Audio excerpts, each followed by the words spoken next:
Hello viewer, welcome to my YouTube channel. I am Ankita Jha और guys हम बात कर रहे हैं बिहार से संबंधित महत्वपूर्ण जानकारी में बिहार के इतिहास के बारे में। गाइस इससे पहले 7 वीडियो कंप्लीट हो चुका है, जिसमें 5 वीडियो तक बिहार के विविध के बारे में और 6-7 में बिहार के इतिहास के बारे में, जिसमें कि हड़यक वंश फिर मौर्य साम्राज्य तक कंप्लीट हो चुका है। अगर आप उसे देखना चाहते हैं, देखना क्या, अगर आप 7th फेज़ की एग्ज़ाम की तैयारी कर रहे हैं तो वो बहुत ही इंपॉर्टेंट है, एक बार जाके ज़रूर देखिए, डिस्क्रिप्शन बॉक्स में लिंक डाला हुआ है। और आज हम बात करेंगे मौर्य साम्राज्य, सम्राट अशोक और समुद्रगुप्त के बारे में। तो चलिए देखते हैं। मौर्य साम्राज्य, जिसके संस्थापक चंद्रगुप्त मौर्य चाणक्य की सहायता से, मौर्य वंश जो था वो पहला अखिल भारतीय राजवंश था। चंद्रगुप्त मौर्य पहला अखिल भारतीय शासक थे। शासक तो चंद्रगुप्त मौर्य और राजवंश तो मौर्य वंश। विद्वानों का मत था कि चंद्रगुप्त क्षत्रिय हैं और जैन साहित्य का मत था कि चंद्रगुप्त भी क्षत्रिय है, लेकिन ब्राह्मण साहित्यिक जो थे उनका मत था कि चंद्रगुप्त शूद्र हैं।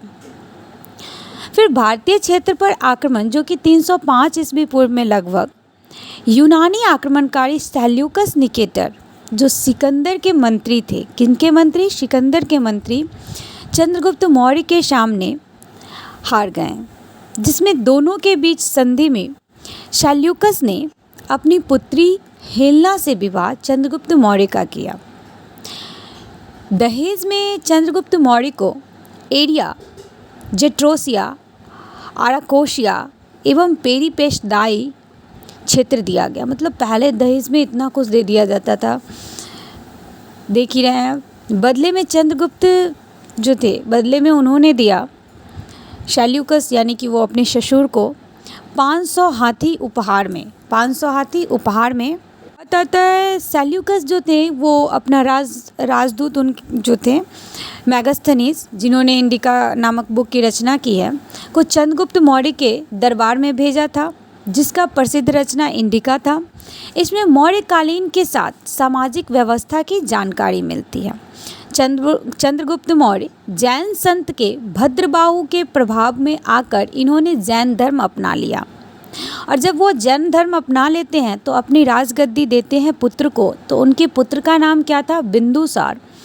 बिंदुसार को सौंपते हुए भद्रबाहु के नेतृत्व में कर्नाटक जाकर श्रृंगेर पर्वत, जिस श्रृंगेर पर्वत का दूसरा नाम था,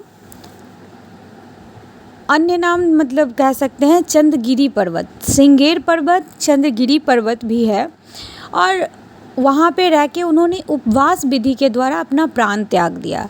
तो पूछा जा सकता है कि उन्होंने किस पर्वत पे? तो दोनों नाम याद रखना है, चंद्रगिरी और श्रृंगेरी पर्वत पे। तो किस विधि से प्राण त्यागा? तो उपवास विधि से। और अपनी राजगद्दी किसे सौंपा? तो पुत्र बिंदुसार को। और साथ में ये चीज़ भी याद रखना है कि किनके कहने पे, किनके वजह से उन्होंने किस धर्म को? जैन धर्म को अपनाया। तो चंद्रगुप्त मौर्य जो थे, उनके जैन संत भद्रबाहु जो थे, उनके प्रभाव में आकर उन्होंने किसको अपनाया? जैन धर्म को। नेक्स्ट, बिंदुसार जब राजगद्दी को अपनाए तो उनका शासनकाल था 298 ईसा पूर्व से 273 ईसा पूर्व। उनका शासन काल क्या था? 298 ईसा पूर्व से 273 ईसा पूर्व। फिर ये होता है कि बिंदुसार के जो दरबार में थे डायमेकस यूनानी शासक एंडियोका के राजदूत आए थे। इसके अलावा एक पिंगलवत्स नामक भविष्यवक्ता भी रहता था। किसके? तो बिंदुसार के शासनकाल में। और बिंदुसार किनके पुत्र थे? तो चंद्रगुप्त मौर्य के। और उन्होंने कौन सा धर्म अपनाया? तो जैन धर्म अपनाया। किसके प्रभाव में आकर? तो संत भद्रबाहु के। इसके अलावा एक पिंगलवत्स नामक भविष्यवक्ता भी रहता था। किसके शासनकाल में? तो बिंदुसार के शासनकाल में। ठीक है। फिर बिंदुसार जो थे, उनकी मृत्यु के बाद, बिंदुसार की मृत्यु के बाद कौन राजा बने? तो बिंदुसार के मृत्यु के बाद सम्राट अशोक का राज्याभिषेक हुआ। तो फिर ये क्वेश्चन आता है कि सम्राट अशोक से पहले कौन बने? तो बिंदुसार। बिंदुसार के पिता कौन थे? चंद्रगुप्त मौर्य। चंद्रगुप्त मौर्य के बाद कौन बने? तो बिंदुसार। बिंदुसार कौन थे चंद्रगुप्त मौर्य के? तो पुत्र थे। और बिंदुसार के बाद कौन बने? तो सम्राट अशोक। और अब हम बात करेंगे सम्राट अशोक के बारे में। सम्राट अशोक की माता शुभद्रांगी जो चंपा के ब्राह्मण की पुत्री थी। किनकी? तो चंपा के ब्राह्मण की पुत्री। इनकी पत्नियां असंधिमित्रा एवं करुवाकी थी। जो करुवाकी थी उनके पुत्र थे तिवर, और अन्य पत्नियां थी जिसमें एक पद्मावती, दूसरा नागदेवी। नागदेवी से जो पुत्र थे महेंद्र और संघमित्रा थे। सम्राट अशोक का जो काल था वो 273 ईसा पूर्व से 232 ईसा पूर्व था। अशोक का राज्याभिषेक 269 ईस्वी पूर्व में हुआ था। कब हुआ था? तो 269 ईस्वी पूर्व में हुआ था। ऐसा माना जाता है कि अशोक ने इस पद के लिए अपने 99 भाई की हत्या कर दी। ये क्वेश्चन आता है कि कितने भाइयों की हत्या कर दी? तो 99 भाई की। और ये 101 भाई थे। एक सहोदर भाई था जिसका नाम तिष्य था। क्वेश्चन ये आता है कि अशोक के सहोदर भाई का नाम? तो तिष्य। नेक्स्ट, 261 बीसी में कलिंग युद्ध में रक्तपात को देखकर इनका हृदय परिवर्तन हो जाता है और ये धम्म नीति युद्ध नीति के लिए अपनाते हैं। युद्ध के लिए कौन सा नीति? धम्म नीति। और किस रीजन से? तो रक्तपात को देखकर इनका हृदय परिवर्तित हो जाता है। तो धम्म महामात्र नामक अधिकार जो था वो शांति सद्भाव के प्रचार के लिए था। यह किस चीज़ के लिए था? तो शांति सद्भाव के प्रचार के लिए। फिर तृतीय बौद्ध संगीत जो हुआ आयोजन, वो अशोक शासन काल में आयोजन हुआ। कहाँ पे हुआ? तो पाटलिपुत्र में। कब? तो अशोक शासन काल में। कहाँ? तो पाटलिपुत्र में तृतीय बौद्ध संगीत आयोजन। अभिलेख जारी करने वाला पहला भारतीय शासक कौन था? तो वो भी कौन थे? अशोक थे। कहाँ किए थे? तो चंपारण, सासाराम, गाया इत्यादि जगह पे। और इन्होंने बौद्ध धर्म की दीक्षा उपगुप्त नामक बौद्ध से ली और उसके बाद उन्होंने बौद्ध धर्म को अपनाया। मौर्य वंश का अंतिम शासक बृहद्रथ था। कौन था? बृहद्रथ, जिसे पुष्यमित्र शुंग ने 185 बीसी में हत्या कर शुंग वंश की स्थापना की। कौन से वंश की? तो शुंग वंश की। ये क्वेश्चन आ सकता है कि बृहद्रथ कौन था? तो मौर्य वंश का अंतिम शासक। या अंतिम शासक कौन था? तो बृहद्रथ। और इसके बाद ये आ सकता है कि इन्हें कौन मारे? तो पुष्यमित्र शुंग। इसके बाद कौन सा वंश आया? तो शुंग वंश। इसके संस्थापक तो पुष्यमित्र। तो इसके बाद कौन सा वंश आया? शुंग वंश। इसके संस्थापक पुष्यमित्र शुंग। और इससे पहले कौन शासक थे? तो बृहद्रथ। और राजधानी क्या हुआ? तो विदिशा। पतंजलि इनके दरबार में शामिल थे। इनके दरबार में शामिल कौन थे? तो पतंजलि। यावन विजय के उपलक्ष्य में पुष्यमित्र ने 2 अश्वमेध यज्ञ कराए। कितने? तो 2। नेक्स्ट, शुंग काल स्तूप भरहुत विष्णुनगर और बोधगया था। इस वंश के शासन काल में डेमेट्रियस का आक्रमण पाटलिपुत्र पर हुआ। किस पे? पाटलिपुत्र पर। किसका? तो डेमेट्रियस का। और इस वंश का अंतिम शासक कौन है? तो इस वंश का अंतिम शासक देवभूति था। नेक्स्ट आता है कण्व वंश। कौन सा वंश? कण्व वंश। तो कण्व वंश के संस्थापक कौन थे? वासुदेव। और इस वंश के अंतिम शासक सुशर्मा, जिनकी हत्या सतवाहन के नरेश शिमुख ने किया। और नया वंश कौन सा आया? सतवाहन का स्थापना हुआ। और इसके बाद हमें पढ़ना है कुषाण वंश, जो कि हमारे बिहार इतिहास से संबंधित है। इसके संस्थापक हुए कुजूल कटफिसस। कुजूल कटफिसस जो है वो तांबे के सिक्के को जारी किए गए। तो कहते हैं कि तांबे के सिक्के को किसने जारी किया? तो कुजूल कटफिसस। ये क्वेश्चन भी आ चुका है और आता है। इस वंश के महान शासक कौन है? तो कनिष्क। कौन से वंश? तो कुषाण वंश के, जिनका राज्याभिषेक कब हुआ? 78 ईस्वी पूर्व में। और राजधानी अगर पूछे कुषाण वंश का तो पुरुषपुर, पेशावर। और संस्कृति राजधानी अगर पूछे तो मथुरा। और इनके कह सकते हैं कि समकालीन और राज दरबार में जो थे एक नागार्जुन थे, जिन्हें भारत का आइंस्टीन कहा जाता है। इनके समकालीन और राज दरबार में थे कौन? नागार्जुन, जिन्हें क्या कहा जाता है? भारत का आइंस्टीन, जिन्होंने मध्यमित्र सूत्र नामक पुस्तक की रचना की। कौन से पुस्तक? मध्यमित्र नामक मध्य मित्र सूत्र नामक पुस्तक की रचना कौन किए? नागार्जुन किए। इन्हें क्या कहा जाता है? भारत का आइंस्टीन। और ये किनके दरबार और समकालीन थे? तो कनिष्क के। और इस पुस्तक में उन्होंने शून्य के सिद्धांत की चर्चा की। ठीक है, ये क्वेश्चन आता है कि शून्य के सिद्धांत की रचना किसने की? नागार्जुन ने। किस पुस्तक में की? ये पूछा जाता है, तो मध्यमित्र सूत्र पुस्तक में। कनिष्क के शासनकाल में हिजालस द्वारा मानसून की खोज की गई। किसके द्वारा? हिजालस के द्वारा। किस चीज़ की? तो मानसून की। फिर नाशपाती की खेती भी किस काल में हुई? तो कनिष्क काल में। कनिष्क ही थे जो पाटलिपुत्र पर आक्रमण कर अश्वघोष नामक विद्वान तथा महात्मा बुद्ध के भीख मांगने वाले पात्र ले गया था। कौन थे जो अश्वमेघ नामक विद्वान तथा महात्मा बुद्ध के भीख मांगने वाले पात्र को भी ले गया? तो कनिष्क थे, जो किस पे आक्रमण किए थे? पाटलिपुत्र पे आक्रमण किए थे। हम बात करेंगे गुप्त साम्राज्य के बारे में। तो गुप्त साम्राज्य जिसके संस्थापक कौन थे? तो श्री गुप्त थे। और श्री गुप्त जो थे उनके पुत्र या उत्तराधिकारी अगर हम कहें तो वो कौन थे? तो घटोत्कच गुप्त थे। गुप्त वंश जो था उसके पहले प्रसिद्ध राजा चंद्रगुप्त प्रथम हुए, जिसकी राजधानी पाटलिपुत्र। चंद्रगुप्त प्रथम अपने राज्याभिषेक के अवसर पर 320 ईस्वी में गुप्त संवत जारी किया। कब? 320 ईस्वी में। क्या? तो गुप्त संवत किस समय? तो जब उनका राज्याभिषेक हो रहा था। 320 ईस्वी में चंद्रगुप्त प्रथम, इट मीन्स कह सकते हैं कि उन्हें जो है महाराजाधिराज का उपाधि मिला। कब? तो जब राज्याभिषेक हो रहा था उसके बाद चंद्रगुप्त प्रथम को महाराजाधिराज की उपाधि मिली। इससे क्वेश्चन आता है कि महाराजाधिराज की उपाधि किन्हें मिली? तो चंद्रगुप्त प्रथम को। और इनके मृत्यु के पश्चात, जब इनका मृत्यु हो गया तो शासक आए समुद्रगुप्त।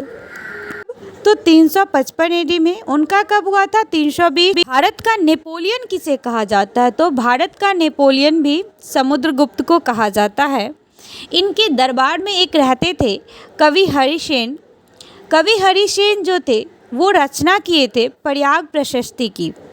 किसकी? प्रयाग प्रशस्ति की। तो समुद्रगुप्त जो थे वो उपासक थे। किस भगवान के? तो वो उपासक थे विष्णु भगवान के।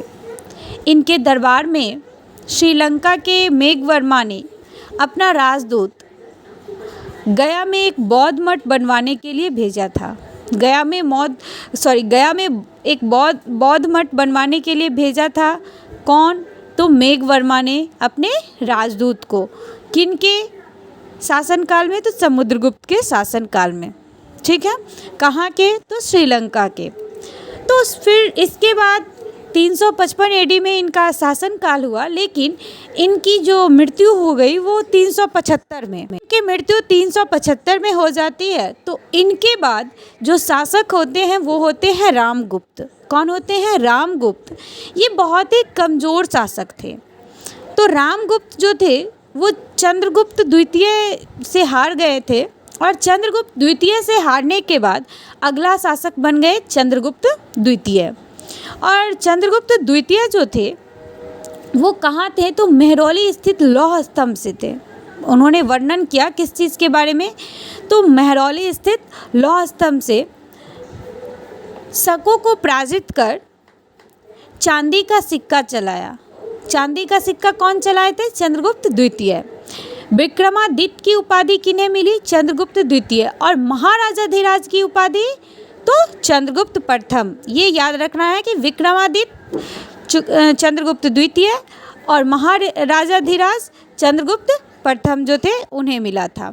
इनके दरबार में 9 संस्कृत के प्रमुख विद्वान थे, जिन्हें क्या कहते थे? नवरत्न कहा जाता था। फिर इनके शासन काल में ही एक चीनी यात्री आए थे। चीनी यात्री आए थे जिनका नाम था फाहियान। क्या करने आए थे? तो भारत भ्रमण पे आए थे। फिर चंद्रगुप्त के बाद कौन बने शासक? तो कुमारगुप्त। इनका शासनकाल क्या था? तो 415 ईस्वी पूर्व से 454 ईस्वी पूर्व। फिर कुमारगुप्त जो थे वो नालंदा विश्वविद्यालय की स्थापना किए और इसके बाद स्कंदगुप्त का शासन हुआ। तो स्कंदगुप्त जो थे वो स्कंदगुप्त के शासनकाल में हूनों के आक्रमण को समाप्त कर सिंचाई व्यवस्था के लिए गुजरात के सौराष्ट्र प्रांत पर स्थित सुदर्शन झील का पुनः निर्माण कराया गया। सुदर्शन झील का पुनः निर्माण कब हुआ? तो स्कंदगुप्त के काल में हुआ था। गुप्त वंश का अंतिम शासक कौन है? तो गुप्त वंश का अंतिम शासक भानुगुप्त था, जो महाबोधि मंदिर निर्माण कर गुप्त काल में किए थे। महाबोधि मंदिर निर्माण कौन किए? तो भानुगुप्त। किस काल में? तो गुप्त काल में। परवर्ती गुप्त शासक शशांक बोधगया स्थित बोधि वृक्ष को क्षति पहुंचाया था।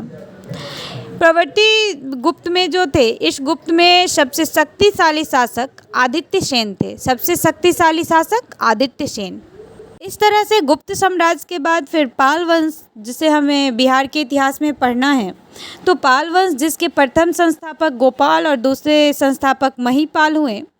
गोपाल जो थे वो उदंतपुरी महाविहार और विश्वविद्यालय की स्थापना उदंतपुरी नालंदा जिले के बिहार शरीफ में करते हैं।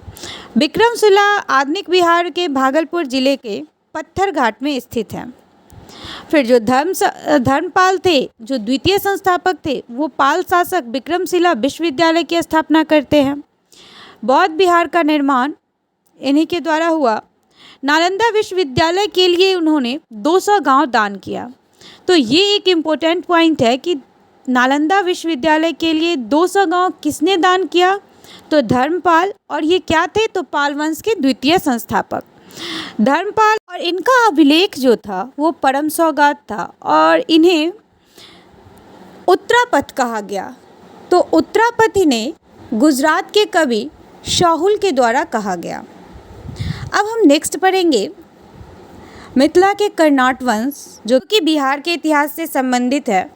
और मिथिला के कर्नाट वंश, जिसके संस्थापक न्यायदेव थे, यह 1097 AD से 1378 AD का रहा मिथिला के कर्नाट वंश। और इसमें जो न्यायदेव संस्थापक थे वो 1097 से 1147 AD तक रहे। इसके शासक मिथिला तिरहुत, राजधानी रहा सिमरावगढ़। और कर्नाटक शासक के समय बिहार में पंजी प्रबंध का विकास हुआ। किस चीज़ का? तो पंजी प्रबंध का। मिथिला के कर्नाट शासकों में महान समाज सुधारक थे हरि सिंह देव। महान समाज सुधारक कौन थे? हरि सिंह देव। किस में? तो मिथिला के कर्नाट शासकों में। फिर अंतिम शासक हरि सिंह देव था। कौन था अंतिम शासक? हरि सिंह देव। और समाज सुधारक कौन था? वो भी हरि सिंह। इस शासनकाल में गयासुद्दीन तुगलक का बंगाल अभियान हुआ। किसका? तो गयासुद्दीन तुगलक का कौन सा अभियान? बंगाल अभियान। यह वंश 1378 ईस्वी में पूर्ण रूप से अंत हो गया। तो मिथिला के कर्नाट वंश का पूर्ण रूप से अंत कब हुआ? तो 1378 ईस्वी में। और गाइस आज हमारा बिहार का इतिहास कंप्लीट हुआ। और अगर आप इससे प्रीवियस वीडियो मिस कर चुके हैं तो डिस्क्रिप्शन बॉक्स में लिंक डाला हुआ है, वहाँ से आप देख सकते हैं। अभी से पहले 7 वीडियो कंप्लीट हो चुका है और उसमें विविध और बिहार के इतिहास से संबंधित है। और वीडियो हेल्पफुल है तो please like comment and subscribe करें। और इसके बाद हम बात करेंगे मध्यकालीन बिहार का और जैन धर्म, बौद्ध धर्म इत्यादि चीज़ों के बारे में, जो भी इम्पोर्टेंट पॉइंट है उसके बारे में बात करेंगे। फिर मिलते हैं नेक्स्ट वीडियो में। Bye bye, take care.